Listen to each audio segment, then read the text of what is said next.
তো আজ বাজার যে আমার সাথে এমনও কিছু ঘটনা ঘটবে যেটা আমি কোনোদিনও ভাইরাং নাই। তো ব্যাপারটা হচ্ছে আমি আজিকার ব্লগ কান শুরু করুন বিকেল টাইমে, আর আমরা যাচ্ছি তার জন্য এলার কি বাজার।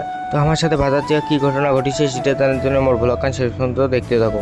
তো আমরা চলে যাচ্ছি এলা STS ক্লাবের সামনে, আর এইটা কিন্তু কোনো দুর্গাপূজার প্যান্ডেল নয়, এটা কালী পূজার প্যান্ডেলের জন্য। তো দেখি পাচ্ছেন যে কতটা হয়ে গেছে কমপ্লিট। আর এলা আমরা যেমন বলের দোকান, মেন ব্যাপারটা হচ্ছে যে আমরা বল কিনবারের জন্য আর কি বাজার আছি। তো দোকানে সে দেখো সঙ্গে চেঙ্গাটা মন খারাপ করে বসিয়েছে, কেন দেখায় মানে গার্লফ্রেন্ড মানে সারিয়ে চলে গেছে। তারপরে আমি এটা বসিয়েছি আর আমরা তিনজন এলা বল চয়েস করেছে। তারপরে নাকি আমার একটা বল চয়েস হয়ে গেছে। তো বলটা আর কি তোমরা দেখি নাও, বলটা হচ্ছে এই বলটা, আর এই বলটা আমরা নিয়েও নিছি ফাইনালি। এই বলটা আমরা নিলি 600 টাকা দিয়া। দেখো তো সিঙ্গাটা মোবাইলটা অনেক মানে ভিডিও চালু করলে কেমন নাটকখান করে। তো বলটা নিয়ে হলে আমরা যাচ্ছি বাড়ি, আর এটা হচ্ছে উত্তরনারায়ণ ক্লাব, এটা হবে দুর্গাপূজা আর কি। আর দেখো তোমরা দুজন মজা ঘুরে আছে আর তুমি ভিডিও করার জন্য। গাইস তোমরা আমাকে এমন সাপোর্ট করবেন যাতে ওই লেসেন একদিন কাম দেয়। তারপরে আমরা চলে এসেছি ডাইরেক্ট অনলাইনের দোকান।